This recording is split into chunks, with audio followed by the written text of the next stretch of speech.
Настоящее театрализованное шоу с заморскими Микки и Мини Маусами, своеобразными символами наступающего года, звездочетом, который предсказывает будущее, и, конечно, отечественными Снегурочкой и Дедом Морозом. Будете играть с Дедушкой Морозом, Снегурочкой и с нашими друзьями Микки и Мини Маусом. Но не только сказочные персонажи участвуют в концерте. Сами дети тоже неплохо подготовились, выучив загодя все стихи и поздравления. Красивые и нарядные.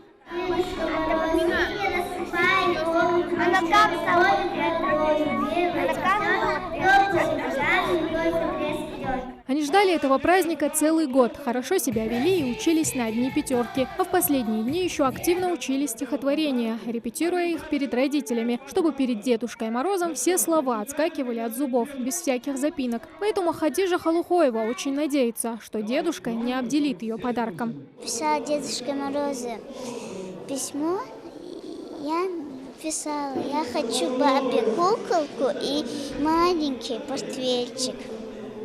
Как ты думаешь, Дедушка Мороз исполнит твое желание? Да, исполню.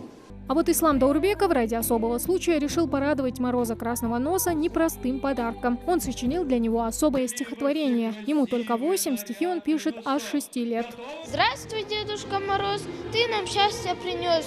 Дедушка Мороз, даришь все подарки, будет конфетки, мармеладки.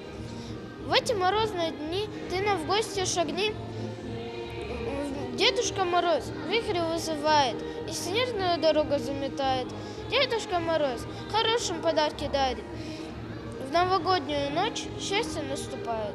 Для детей Новый год – время чудес, когда сбываются самые сокровенные мечты. Особенные дети, стойкие и смелые. Вся их жизнь – это преодоление. И любое собственное достижение способно придать стимул. Я от души сегодня спела песню «Российский Дед Мороз».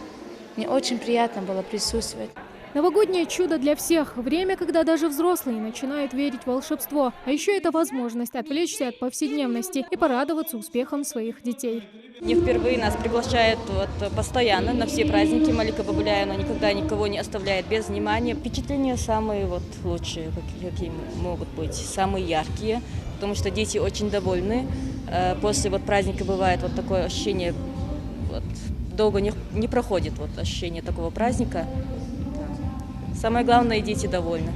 Свободных мест в зале нет, а веселый смех не стихает ни на мгновение. Республиканский центр дистанционного обучения старается ежегодно устраивать такие праздники для своих сверстников. Подготовили, как видите, замечательное мероприятие новогоднее. На самом деле я все время своих детишек хвалю, но я, наверное, не устану хвалить, и они этого заслуживают. Это самые замечательные и сильные дети. Действительно талантливые дети, настолько все продумано. Уже наперед забегая, наши детки составляют сценарии. Не то, что они сами и артисты, и актеры, и сами на сцене и ведущие. Хороводы с Дедом Морозом и Снегурочкой, увлекательные загадки и конкурсы. Ну и как во время такого веселого праздника обойтись без подарков? Каждому достался свой сладкий сюрприз. Тамара Хшагульгова, Магомед Белакиев, Новости 24.